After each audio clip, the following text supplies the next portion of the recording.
අයිබෝවන් මා මේ මොහොතේ ඇවිල්ලා ඉන්නේ මිහින්තලේ ඉලුප්පු කන්නිය කියන වැවට. වැවේ මේ තියෙන්නේ ප්‍රතිසංස්කරණය කිරීමේ ව්‍යාපෘතියේ පුවරුව ගාව තමයි ඉන්නේ. ඇත්තටම බොහෝම කනගාටුවෙන් මේ වීඩියෝ එක කරන්නේ. මොකද මේ ව්‍යාපෘතිය මේ වත්මන් ආණ්ඩුව බලයටපත් වෙලා මිහින්තලාවට ගෙනාපු පළවෙනි වාරි මාර්ගයේ වැඩේ කෝටි 6කට ආසන්න මුදල. ඉතින් අපි ඊටාම සතුටින් මේ වැඩේ බාර දුන්නා. නමුත් මේ වැඩේ හාලා මේ වෙනකොට අල කරලා තියෙන්නේ. මේකට වග කියන්න ඕනේ මේ ගොවියෝ. ඒ වගේම තමයි මේ කොන්ත්‍රාත්කරුවා මේක බාරගත්ත කොන්ත්‍රාත්කරුවා වාරි මාර්ගයේ ගොවි ජන සේවාවක මේ හැමෝම මේකට වග කියන්න ඕනේ. මේ ව්‍යාපෘතිය පටන් ගත්තේ 2025 8 වෙනි මාසේ 4 අවසන් කරන්න තිබේ 2026 පළවෙනි මාසේ 30. අදටත් මේ වැවට හෙන ගැහුවා වගේ මිනිස්සු සාප කරනවා. මේ විවේලි කාලේදී මේ වෙනකොට අවුරුදු කාලේදී ගම් වලට පිටින් එන ගමෙන් පිටට ගිහිල්ලා ඉන්න ජනතාව ගමට ඇවිල්ලා නාන්න එන වැව මේ කාලේ ඉතාම වටිනවා මේ වැව මේ ගමේ මිනිසුන්ට. හැබැයි පිරිසක් විසින් මේ වැඩේ අල කරලා දැම්මා. මම ඉදිරියේදී පෙන්නන්නම්. මේ වගේ ව්‍යාපෘතියක් ගෙනල්ලා මේ වගේ කෝටි ගාණක් රජය දුන්නම මේකේ වගකීම තිබ්බේ ගොවියන්ටත් කොන්ත්‍රාත්කරුවටත් අදාළ නිලධාරීන්ටත්. මේ හැමෝගෙම වරද්දෙන් මේක වුණා. මෙතනදී ගොවියන්ට තිබ්බා කන්නවල් දෙකම කරන්න නැතුව එක කන්න පරිත්‍යාග කරන්න වැව හදන්න. නමුත් ඔවුන් කරේ කන්නවල් දෙකම කරලා වැවේ අන්තිම මාළුව තල්ලනකන් ඉඳලා තමයි වැව බාර දුන්නේ. එතනදී කාලය මදි වුණා. නමුත් ඒ දීපු කාලේ ඇති කොන්ත්‍රාත්කරුවාට ඌ කරෙත් මොකද්ද? තනි මැෂිමක් දාගෙන මේ දැවැන්ත වැවක් තනි මැෂිමෙන් කොට ඉඳලා මේ වැව හැවා. අදටත් වැව හැවා. ඉතින් මම ඉදිරියේදී පෙන්නනවා ඒ වගේම ප්‍රබල බලපෑමක් කරනවා වාරි මාර්ගයටත් ගොවි සංවිධානයේ ගොවි ජන සේවා මධ්‍යස්ථානයටත් මේ ගැන සොයා බලලා වහම් මේකට විමර්ශනයක් කරන්න. මේ වැව තිබුණු තත්ත්වයට ප්‍රතිසංස්කරණය පැත්තකින් තියලා වැව තිබ්බ තත්ත්වයටවත් හදලා දෙන්න කියලා බොහොම කාරුණිකව බගාපත් ඉල්ලීමක් කරනවා. මම පෙන්නන්නම් වැවට මොකද්ද වෙලා තියෙන්නේ.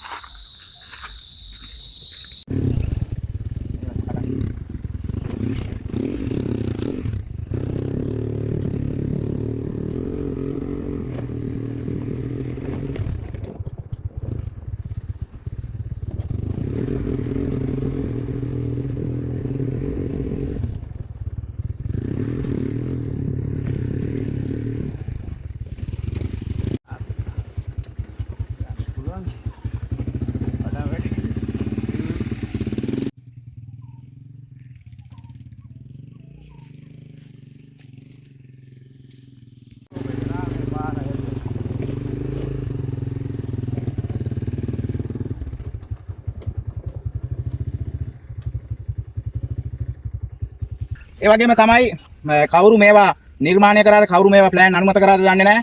ඔය දැවැන්ත අනුරාධපුරේ නුවර වැව ගත්තත් හොරව් දෙකයි තියෙන්නේ. ගොඩ හොරව්වයි මඩ හොරව්වයි. මේ වැවට හොරව් තුනක් දාලා තියෙනවා. ගොඩ හොරව්ව මඩ හොරව්ව තවත් හොරව්වක් දාලා. හොරව් තුනක් මේ වගේ වැවකට. ඉතින් මේ වාගේ පිළිවෙලක් නැති විදිහට තමයි මේවා ප්‍රතිසංස්කරණය කරලා. නමුත් ආණ්ඩුවක් වශයෙන් ආණ්ඩුව වැවට ප්‍රතිපාදනය දුන්නා. ගොවියෝයි කොන්ත්‍රාත්කරුවයි රාජ්‍ය නිලධාරී ටිකයි එකතු වෙලා මේ වැඩේ හැවා. පට්ටම දුකයි. අද මේ වැවේ නාන්නවත් බෑ මිනිස්සුෙකුට. වෙනදා මේ වැවේ වතුර පිරලා මිනිස්සු නාන සුන්දර වැවක් මේ. මේක ඊටාම සුන්දරව තිබ්බ වැවක් විනාශ කරලා දැම්මා මේ කාල කන්‍යෝ ටිකක් එකතු වෙලා. දැන් මේ කැලේ වැවිලා. මෙහෙම නෙවෙයි මේ වැව තිබ්බේ. ඊටාම සුන්දර වැවක්.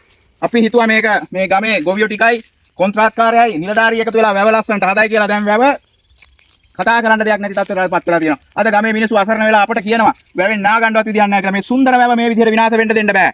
මේක ඉතා ඉක්මනින් මේකට පියවරක් ගන්න කියලා වාරි මාර්ගයටත් ගොවි ජන සේවා මධ්‍යස්ථානයටත් ප්‍රබලව අභියෝගයක් කරනවා. මේක වහම තිබ්බ තත්ත්වෙට මේ වැව හදලා දෙන්න කියලා. ඒ වගේම රටේ ජනාධිපතිවරයා ඇතුළු අමාත්‍යවරුන්ටත් මේකේ අවධානය යොමු වෙනවා. මොකද මෙන්න රටට ප්‍රතිසංස්කරණය කරන්න රජයෙන් ප්‍රතිපාදන දුන්නාම මුන් එකතු වෙලා මේවා හාලා විනාශ කරලා දාලා තියෙනවා. ඒ වගේම විශේෂයෙන්ම කියන්න ඕන කාරණාවක් තමයි මේ ඔබ මේ දකින්න ඇති මේ තියෙන්නේ බන්ට් එක. හරිද? මේ තියෙන්නේ පරණ බන්ට් එක. එතකොට මේ බන්ට් එකනේ හදෙන්න ඕනේ. දැන් මේ වැව ඇතුලෙන් මේ වගේ විශාල ප්‍රමාණයක් තමයි පුරවගෙන හදාගෙන යන්නේ. එතකොට මේ වැවේ ප්‍රමාණය අඩු වුණා. මේක ගැන කවුරුත් දැක්කේ නැද්ද? දැන් මේ වැවේ ඝනත්වය අඩු වෙලා තියෙනවා. දැන් අපි මේ ඒ පරණ වැවේ මම මේ ඉන්නේ වතුර තියෙන හරිය. මේ හරිය වතුර. හරිද? දැන් මේක අමුතුවෙන් පුරවලා තියෙනවා. මේ වගේම මේ බන්ට් එක ඉවර වෙනකන් මං හිතන්නේ හෙක්ටයාර් කියන්නේ පර්චස් ගණනාවක් මේ විදිහට පස් වලින් පුරවලා වැව ඇතුළ මේ වැව ඇතුළ. එතකොට මේ වැවේ ගොඩ වෙච්ච මේ ප්‍රමාණයට මොකද්ද වගේ කියන්නේ කවුද? මේ ප්‍රමාණයේ ඝනත්වයට මොකද්ද වෙන්නේ? වතුර අල්ලන මේ ප්‍රමාණයට මොකද්ද වෙන්නේ එතකොට? කවුද මේවා නිර්මාණය කරේ? මේ තියන්නේ වැවේ වාහන. දැන් වාහනේ නම් හැබැයි 90%ක්ම ඉවරයි. 90%ක් වාහනේ වැඩ ඉවරයි. මේ පාර ටික ස්ලොප් කරලා ඒක උඩ තමයි හදන්න තියෙන්නේ. වාහනේ වැඩ මේ වෙනකොට වාහනේ වැඩ 80%ක් විතර ඉවරයි. හරිද? ඒක ගැන අපි කියනවා. නමුත් මේකත් ඉවර වෙන්න තිබ්බ ජනවාරි. අපි බලමු ඉස්සරහට වැව ඇතුළේ මොකද්ද වෙලා තියෙන්නේ.